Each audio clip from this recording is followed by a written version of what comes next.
What's up, you guys? How you guys doing? Today I went back to using social media again. Social media is full of distractions and it is full of people looking to leech off your energy, you know?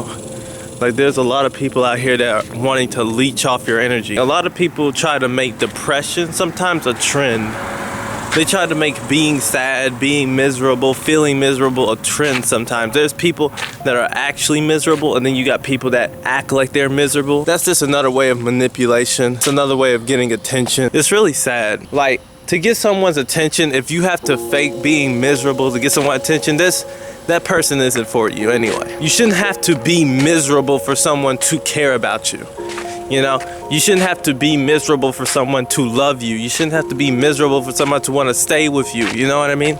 So if you feel yourself that you have to pretty much be depressed, you have to be miserable. If you feel like the only way this person would stay with me is if I'm broken, it's best to leave. Because a lot of people do that online. A lot of people pretend to be sad. A lot of people try to manipulate. Like, somebody I was dealing with recently, like, they were pretending to be sad. Like, try to record themselves crying or whatever to try to get me to, you know, stay and talk to them, but they were like toxic, you know? Like, there's a lot of people literally depressed right now. For all the people that are actually miserable, those people actually don't want to be miserable. People that are depressed don't want to be depressed. They don't want a reason to say they don't want to be on this earth anymore. They don't want a reason like that. So the fact that there's so many people here that are like fake and they try to use depression as a trend and try to like use it to their advantage and try to act like I'm sad, I'm miserable, and people that try to use depression in order to manipulate and take advantage, I understand why they do it, but it's just like, it's still toxic. I feel bad for people that actually get trapped in those type of relationships, you know, because I know there's people that get trapped in relationships and they say, I don't want to leave this person because if I leave this person they might commit suicide, or if I leave this person they might do something to themselves, they might self-harm or whatever. Those relationships are not even relationships. You're just basically now that person's slave, because now they have you on this hook where if you leave me, I'm gonna make you feel like whatever I do to myself is your fault. I'm gonna make you feel like you're the reason that I'm hurting myself. And that's toxic. That's actually kinda, in a way, I wanna say it's evil. I wanna say that's very evil to use that to just trap someone, to kinda just enslave them and keep them in a place that they obviously don't wanna be. If you really love someone, you should want them to be happy. You should want to see them be happy regardless whether they're with you or not. It's kinda like that mentality, if I can't have you, no one else can, you know? It's kind of like that kind of mentality. Like, pretty much, if you're not happy with me, I don't want you to be happy at all. A lot of people have that mentality.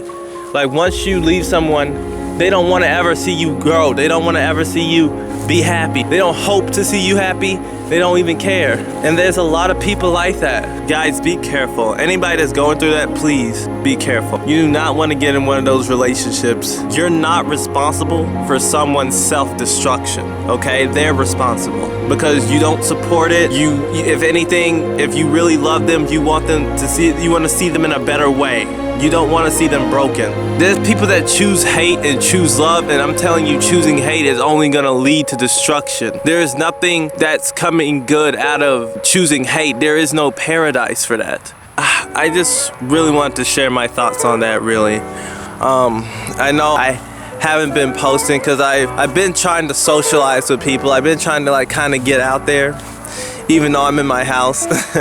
I know that's an introvert thing, but you know, I'm really trying to just really try to socialize. But the more I socialize, I start to notice that there's some toxic people. I just noticed that there's people that try to put you back on that toxic path. They try to get you wrapped up in some type of toxic cycle that will like slowly deteriorate you. I noticed there's a lot of people that are going to try to distract you from your self-improvement. They're going to try to get you off track, you know?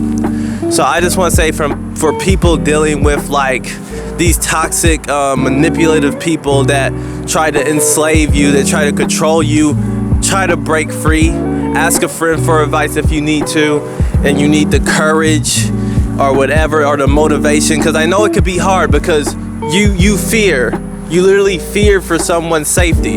And that's understandable, 100% understandable. But if somebody's just using you like that, it's not healthy for you. Like that saying, they say misery loves company, you know? So just try to pretty much break contact with people you see that are only looking to further damage you. And pretty much that's all I really wanted to say. I'll catch you guys later. Bye.